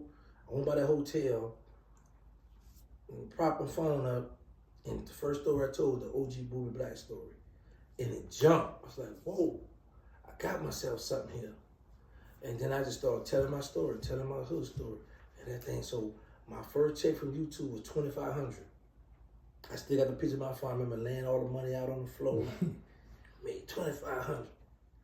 But I had another $5,500 waiting for me for the next month. So again, I had $8,000, but the way the month was split, they only gave me $2,500, then they give me the next.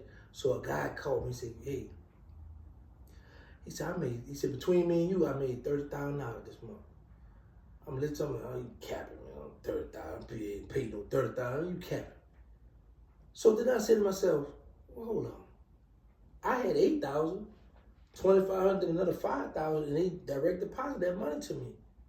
I said, so I don't do nowhere near the work he do. So I was like, oh yeah, it's possible he made him 30. I said, all right, I got it. I started dropping 5 videos a day, 5. And I believe what I know now, I would have made more. The most I had made when I was doing that, I made $22,800 that month. When I seen it, I was like, them people ain't about to give me this. Ain't no way to worry the people. This for me just talking smack on this thing. And them people about to give me this money. It's got to be some kind of joke or gimmick. Now they gave me the 2,500, gave me the 5,500, but 22,800 and one whop. Nah. I'm looking at it though. They owe me this. I'm checking it out. So as I'm checking it out, I'm like, man, when they wind up depositing that money, I was like, whoa, this the thing to do. I'm doing the interview. So when they did that, bro, I said, this is my lane here. I owed the government $18,000 when I first come home for my fine, because I didn't want to pay when I was in the Fed. Mm-hmm. I didn't believe in paying $25,000 to be in jail. When you don't pay rent, they evict you, or they kick me out. Man. Right. So when I come home, bro, in my stipulations, the judge ordered me to pay $1,000 a month, but he says up to the probation place. The probation, I'm not. This is ridiculous. He said, "What can you afford?" So he said, "Can you afford $250?" Like, yeah, I said, I could do maybe $500 a month. I said, all right. But when I got on YouTube, $1,000, $2,000, started drop $5,000. Start everybody just going and drop. I paid $18,000. I paid them people off from YouTube when I come home. So when I saw that I could make an honest living, and I make more money on YouTube than the average drug dealer in the neighborhood. They throw rocks at the penitentiary. So I'm like, man, that's my lane. It's just that I'm used to the fast, large quantities of large lump sums of money, where now I get money and I got to budget, pay my bills, and be happy with what I have because I look at it, I'm free and I'm making legal money now. It's not as much as when I was beating the block, but I got a lane, I got a job, I got something I could do where it's showing that you can make money doing this. So I take pride in that, and I just be like, you know what? This is the way to go. This is the new hustle right here. Sitting in front of this phone, talking that talk. My own boss. My own boss. I ain't got to worry about nobody telling me I'll clock in, or I'm going to fire you, or waiting, you know. Only I don't like now that once a month. Because my thing be, once the month over with, they'll show you, okay, we owe you this. Well, why I gotta still wait all the way 21 more days after that? Give me that money now, man. That's the money right now, man. That's your money. Yeah, pay me on the 1st of the month. Let me get that, man. You know what I'm saying? So that's how you drove too, because every time you go in YouTube studio, you go look at that money. You like, I got this coming. It's already locked in, but just the fact that y'all holding that and that's mine. Right. I didn't work for that, you know? But other than that, it's motivation too. I like how they let you see how much money you making every day. So they give you, okay, I'm gonna drop a film, I'm gonna do this, I'm gonna do this, I'm gonna do that. So I just found me a lane, got in there, and I'm happy that it's other steppers and guys from the city that's doing it now. You know, because you can get people to endorsements. You know, you can get a lot of positive stuff out of this YouTube. A lot of positive stuff. You can meet a lot of people. It could change your life. That YouTube, but now you gotta have a plan after that. Because you don't want to have that one source of income and then they shut your YouTube down. Now you ain't got nothing else to fall back on. You know, but it's a good start. Person take it serious, man. You can make money on here. Okay. That question was from grade school officials. And you said you gotta have a backup plan, which came to the next question. After the hood stories and your interviews run dry, what do you have planned for financial future survival? I don't know, I was thinking about hitting the bank or tell about to go rob a drug down. For real, all jokes aside now, the music. I want to invest in the artists because all I believe in is one hit or quitter. I need one nice hit single, give me a couple of million. And then the movies. My ultimate goal is to be on my Tyler Perry / 50 Cent. I want to start doing movies. That's what I really want. That's what my heart is. I want to retire from this YouTube and do movies. Okay. So, for Mr. Consistent 74, the podcast you have called Out With Us, where do you see it going? I see it doing good because I got a good co-host. People rocking with us. We doing something that a lot of people not doing. We got the late night shift, that graveyard shift. So, like I was telling him, which is you, or that you got truck driver, you got late night workers that be wanting to do stuff, that be bored on the job. Let's give them entertainment. Let's, and thank God, last month, just through donations, we made $600. So that's $300 a piece. Well, after after YouTube took their 30%, we got like $300 a piece. That just from donation. That ain't gonna include like the videos that we make the money off. You know what I'm saying? We split. So it's a start where you always pay a light bill, your gas bill, your phone bill. And we just started. Right. We're already doing something. Okay. So just got some questions from a few people that I saved for the end that's just gonna be random. When you was part of the Hot Boys, this came from Grade School Official. This is a good question. You was part of the original Hot Boys. Mm-hmm. Did any of the members of the original Hot Boys ever switch up and link up with the ops? No. That's treason. He said it's treason. Death sentence. Man, no, never. Ever. That's why I be so happy I ran with some lawyer men. Lawyer from Lester Duplessis, Blackie Moe, Eric Maurice, Levi, Tony D. I ran Toto. I ran with some lawyer men, like it was rocket, ain't no money, and we all doing bad with Randall out the cat. If we all doing bad, we all gonna do bad together. When we doing good, we doing good together. Then one thing I respect about Randall, because I peeped it one time, this dude went with Dub. Dub got shot across the river. Mm-hmm. And it's a dude that went with Randall to go see what's up with that. This same dude did some forbidden stuff on our side of the river, and there was a hit on him. And me, Les, and Mosquito, we was going to look for him. And Randall, we had shop on Washington Avenue. And Randall's exact words were, man, I can't go because he went with me to go see what's up with that, bro. I can't get there, but boy, y'all hit me. Break me off. So he had a respect and a loyalty. He wasn't just the dirty, slimy, like, man, what's up? Just like when I got into it, then he come back and said, look, you my boy, that's my family back there. I ain't gonna get that. And I believed him because he didn't do it with that dude. So I've been around I've been blessed to be around a lot of loyal dudes. I ain't gonna worry about if it's money in my head, they're gonna take the hit. Even Hot, Blabber, I've been around loyal dudes. Yeah. Okay.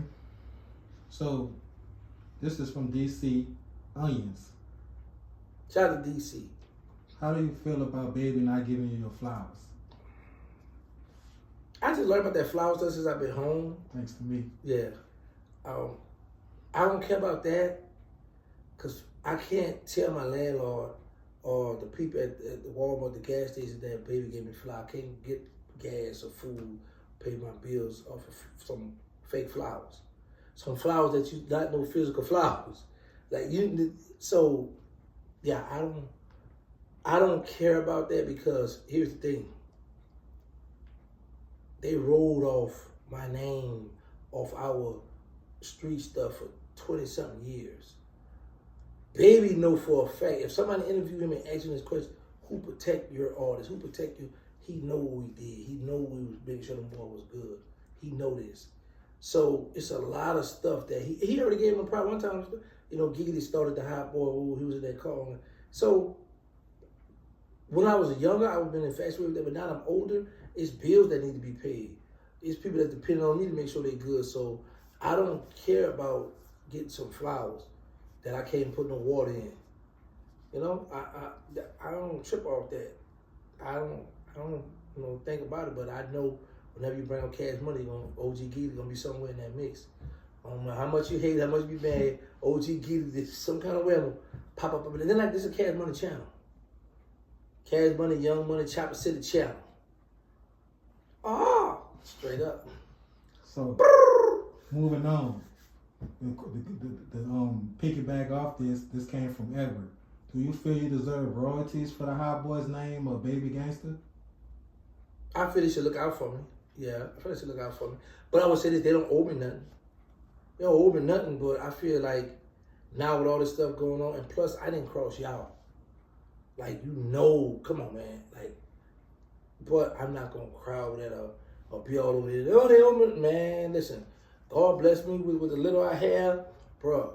The main thing, my mom and freedom. You know what I'm saying? A long way, man. I go to Jew Mall. I get to drive on the highways. I be in traffic, stuck in traffic, and I just be chilling.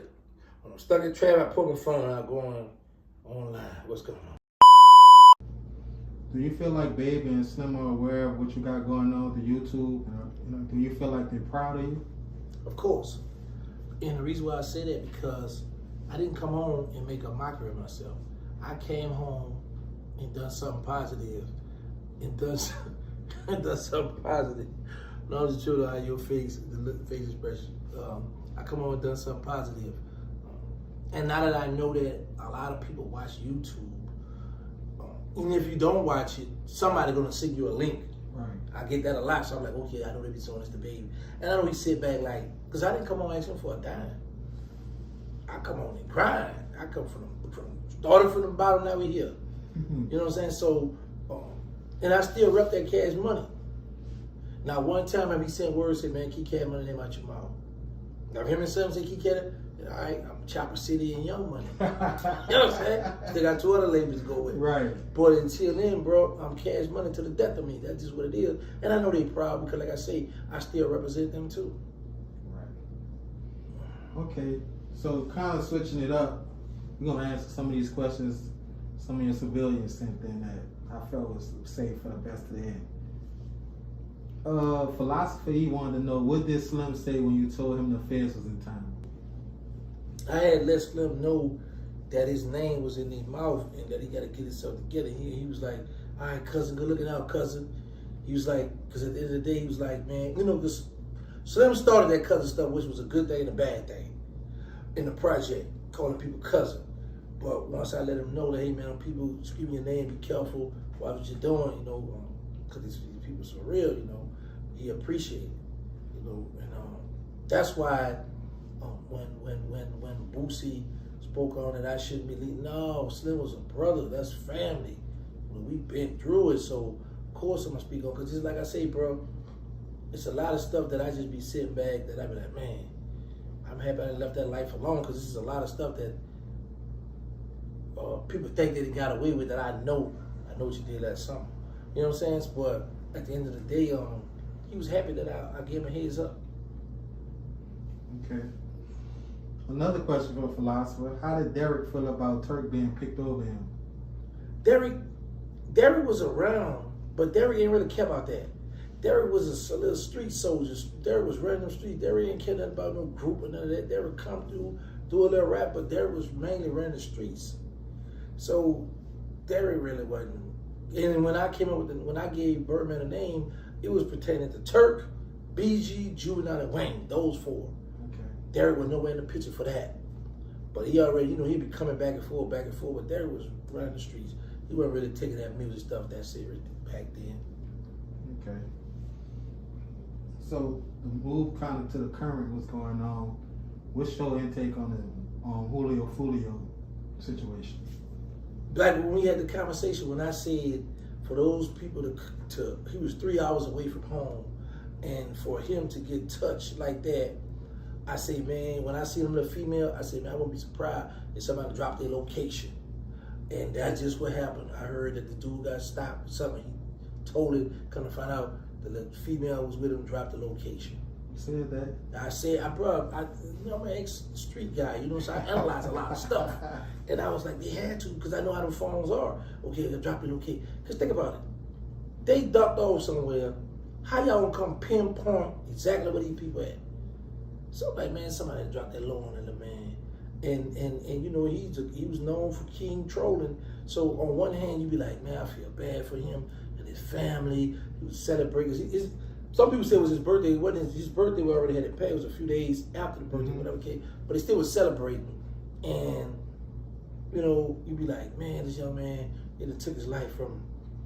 Whereas on the other hand, you look at, well, he chose a lot of his ops in the dead. So, you know, so it's like this family was suffering, now your family got to suffer. You know, and it's like it don't never stop. I noticed you used the word trolling. Do you feel like you'll be trolling Boosie? Yes. Yes, I do. Because when I first come home, I didn't know what trolling was. I didn't know what that meant. And when him and I was going back and forward, he would jump on Twitter. I don't have a Twitter. Well, I have a Twitter. I don't know how to work Twitter. I just go on there for the porno thing. So when he attacked me with the called me the disrespectful, the B words, and sexual stuff to me, one of my people that was on Twitter was like, a lot of people in the comments taking them videos. I was like, yeah, I'm the people champ. That's why I had started that, right? And I was like, oh, okay, cool. So then once I started getting a nice following, I was like, okay, anytime he come out with something or anytime he said, I'm responding back to it because the people like to hear, you know, my side. So, but then, like I say, I don't hate Boosie, not at all, because he's standing on, you know, from, I guess, how he come up or seeing people do what they do, and that's respectful, you know, but I see where I can make money, so that's why, you know, every chance I get, I'm going to troll him. So, do you feel you bigger than Boosie? Absolutely not. Boosie is a legend. Boosie have sold millions of records now. That's the thing with the people too. They let this internet go to their head. I am a regular guy. I don't have music. I'm not a movie star. None of that stuff. I just come home. Boosie happened to mention my name, threw me out of the hoop. I took it and ran with it. You know what I'm saying? But no, by no means, I don't feel like I'm bigger than Boosie. No, indeed. I'm just happy he acknowledged me and picked me, and he talks about gangster. Because one time it was like, take that gangster off his name. Don't say nothing about no gangster. Gangster did that. But now it's back, man. Gangster did that. So it's like, Boosie like me. Boosie rock with me, man. That's the homie. We be calling, we be texting each other. Yeah. I'm just playing. I was about to say, let me see. Man, he gonna basically call him. Then the man, why you call me on? But yeah, nah. This last question I got for you. Today is Sunday, August 4th, 2024. At this very moment, Bling. I don't do that. At this very moment, what's your relationship now with Baby? I don't have a relationship with him. I love him. I support him. I see what he's doing. But sometimes I think like, hold on, bro. First of all, I didn't do nothing to you. I didn't hurt you in no kind of way. You all through my paperwork. Enough of this street politics stuff. Or why you ain't give me a nice bag and say, look, go about your business. But then I look at it like, you can't be selfish. You can't look at it in tunnel vision. You gotta look at it like you made these rules. If it was him, would you be standing on it? You know?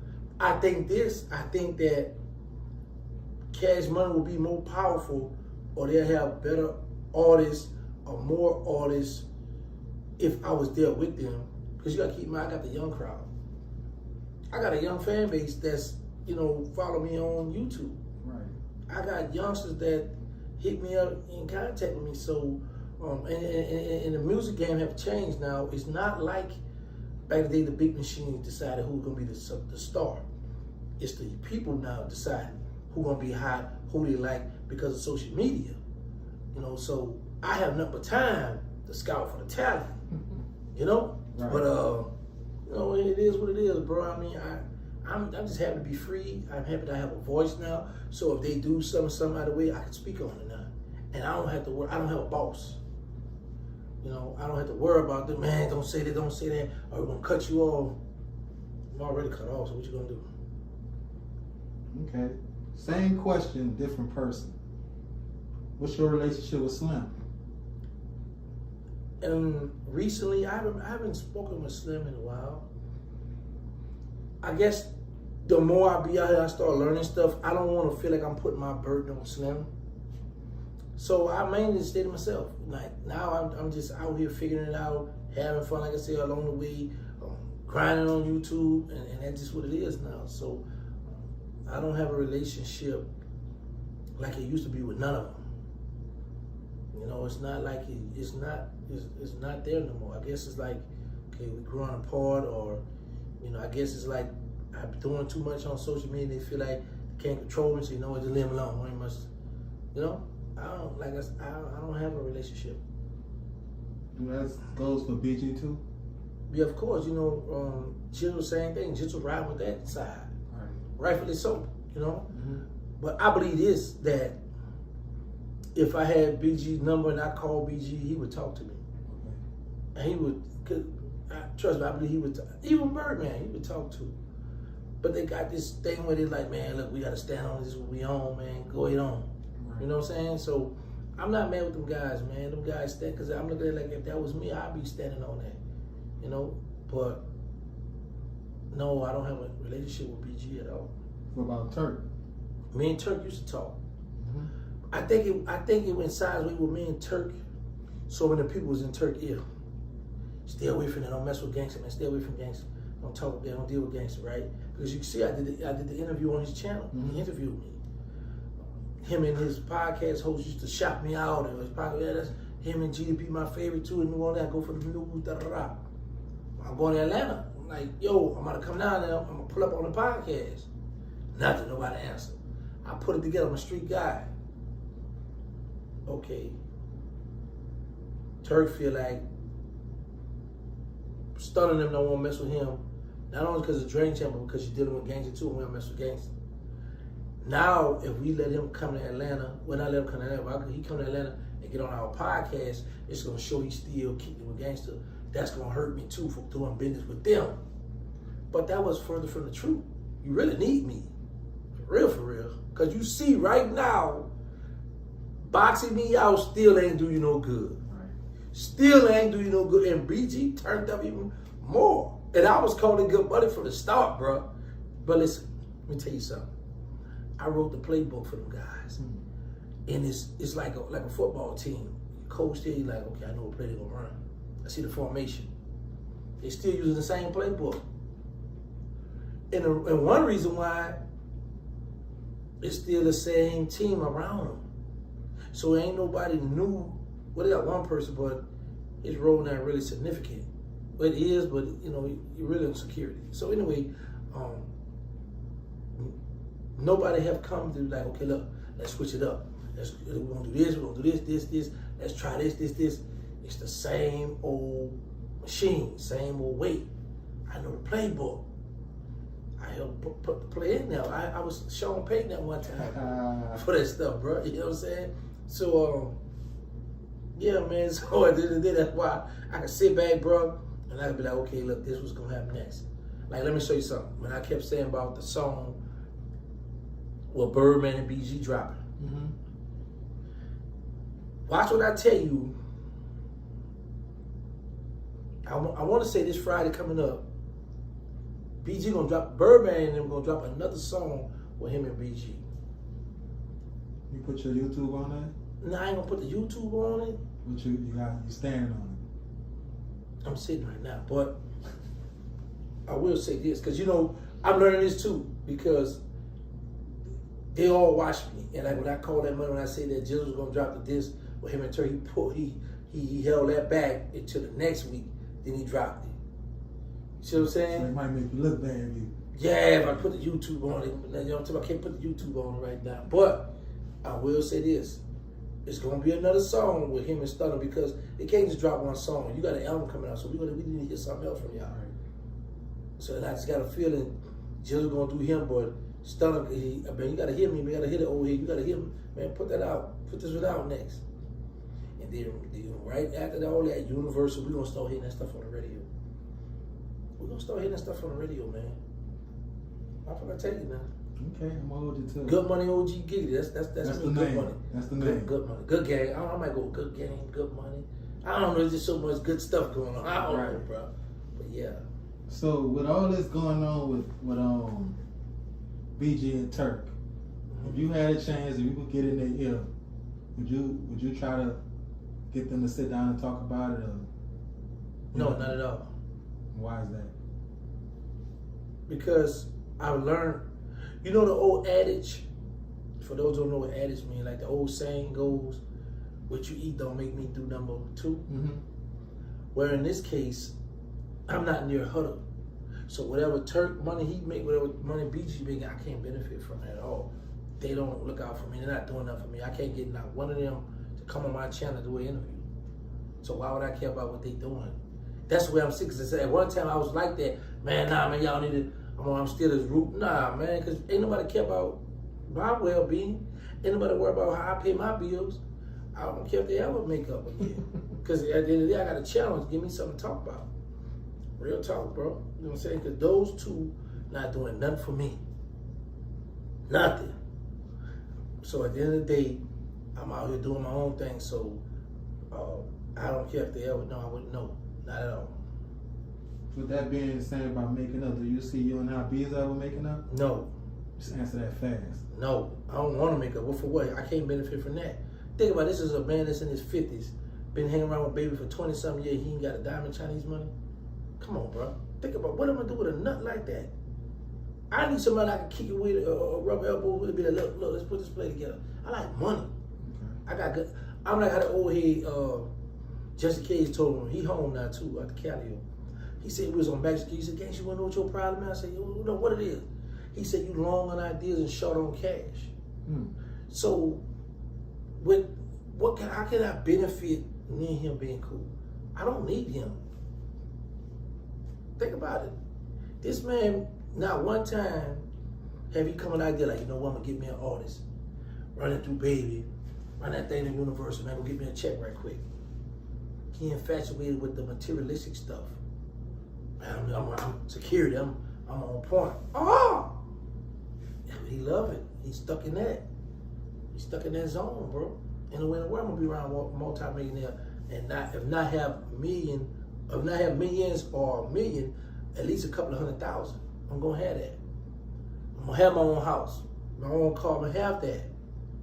And one reason why, well, there's a few reasons I know for a fact he don't have it, but one of the reasons why, you know one thing, social media.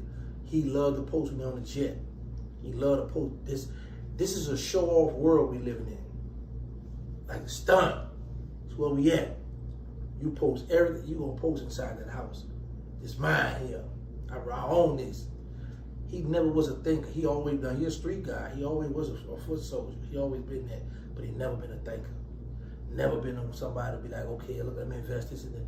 Never been like that. Never. So at the end of the day, I can't be. I need people that at this point in time I can benefit.